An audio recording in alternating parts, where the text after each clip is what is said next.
ये चीज हो गया आपको। वेद का दूसरा नाम हमने बता दिया, वेद का दूसरा नाम क्या बोला जाता है? श्रुति। और वेद को याद करने की प्रक्रिया को क्या बोलते हैं?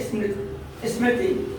श्लोक क्या है? श्लोक भी आता है संस्कृत दो पंक्तियों की रचना के जिसमें द्वारा किसी भी प्रकार कथन किया जाता हो श्लोक कहलाता है। यानी दो छंद के रूप को होता है, यानी कि गत, यति और लय होता है।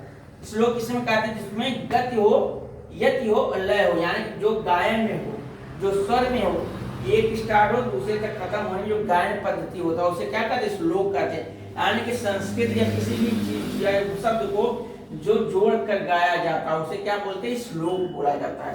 तो हमारे वेद में श्लोक का बहुत ज्यादा महत्व दिया गया है। ठीक है। हाँ, किसी बच्चों को अगर पीडीएफ चाहिए वेद का, उपनिषद का, बहुत किसी भी प्रकार पीडीएफ चाहिए ज्ञान का, धर्म का, शास्त्र का, तो इस नंबर पे हम मैसेज कर सकते हैं कि सर मुझे पीडीएफ चाहिए वेद के बारे में, पुराण के बारे में, उपनिषद के बारे में। तो मैं आपको इस नंबर पे आप मैसेज करेंगे, व्हाट्सएप करेंगे, मैं दे दूंगा। अरे मेरे अनमोल न्यास जो है ये क्या है? यूट्यूब चैनल है। क्या है? यूट्यूब चैनल है। इस पे आप लोग जुड़े, देखें और समझें। आज के लिए इतना ही है। ठीक है। सबसे प्राचीन अगर कोई किताब कहा जाता है दुनिया में सबसे प्राचीन ज्ञान है वो ऋग्वेद है। कौन सा वेद है? ऋग्वेद।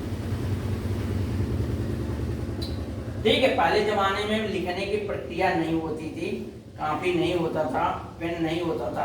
लोग क्या करते थे, कैसे याद करते थे, वही चीज बताया गया।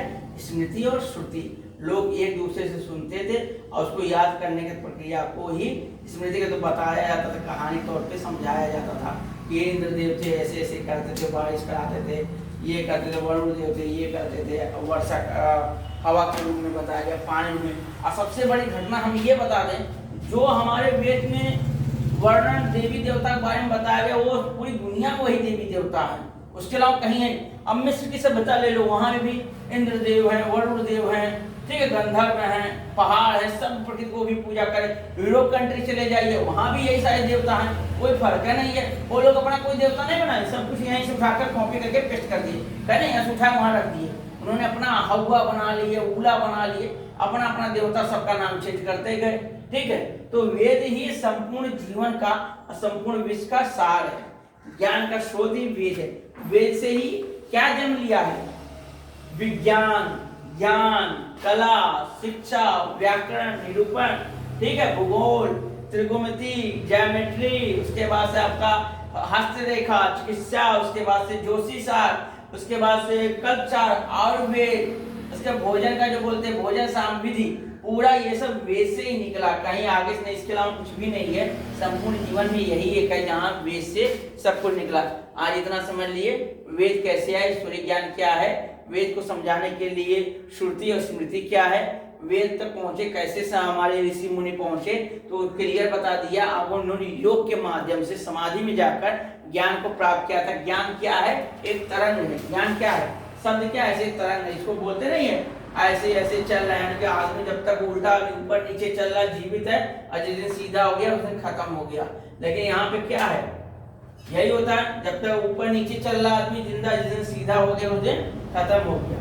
ये जीवन का भैया नियम है, इसको जितना जल्दी समझ ले बा उतना कल्याण बा। नहीं तो फिर भैया वो चूड़ा दही तैयारी कर लियो भैया, कहते नहीं है जो मर गया चूड़ा दही बट गया। ठीक है। तो जितना जल्दी समझोगे उतना जल्दी आपका कल्याण होगा। नहीं तो भैया आपका क्या है, 80,000, 1 लाख, 2 लाख या 10 लाख कमाओगे, फिर डॉक्टर को देके चले आओगे, और डॉक्टर दूसरा क्या करेगा उस पैसे का?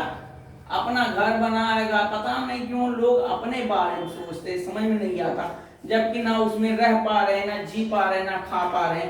उनके मरने के बाद फिर दूसरा कोई उसी चीज को भोग रहा, फिर तीसरा भोग रहा, फिर भी लोग धन किए जा रहे हैं, धन किए जा रहे हैं, धन के पीछे भाग रहे। बच्चों, जीवन में धन सब कुछ नहीं होता। धन क्या है? आपके उपयोग की वस्तु है, आप केवल कुछ घंटों के लिए सुख प्रदान कर सकता है। जीवन का उद्देश्य क्या होना चाहिए? उद्देश्य क्या होना चाहिए? ज्ञान की प्राप्ति जीवन का उद्देश्य होना चाहिए। जिसके अंदर ज्ञान क्या है, कहते नहीं है 3 इडियट देखे होगे, काबिल बनो। ज्ञान क्या है? काबिल। ज्ञान क्या है? काबिल। आप जब किसी भी चीज में निपुण रहेंगे, किसी भी क्षेत्र में, वो आपका ज्ञान है। और ज्ञान के बल पे ही आपको पैसा मिलता है। कहते हैं ना, कभी कभी जो ज्ञानी होते हैं ना, एक हथौड़ा मारने भी करोड़ रुपए ले लेते मशीन में, क्योंकि उन्होंने अपने जीवन का पूरा जीवन पूरा समय उसी में लगा दिया। तो आज के लिए इतना ही। जय श्री राम। आप सभी को वीडियो शेयर कीजिए, लोगों तक पहुंचाइए, बच्चों को जोड़िए, ताकि बच्चे धर्म जान सकें, ज्ञान जान सकें, शिक्षा जान सकें, ज्ञान का महत्व समझ सके, संस्कार क्या है, उपदेश क्या है, जीवन का लक्ष्य समझ सकें, वरना देश बर्बाद होने में ज़्यादा समय नहीं लगेगा। राम राम।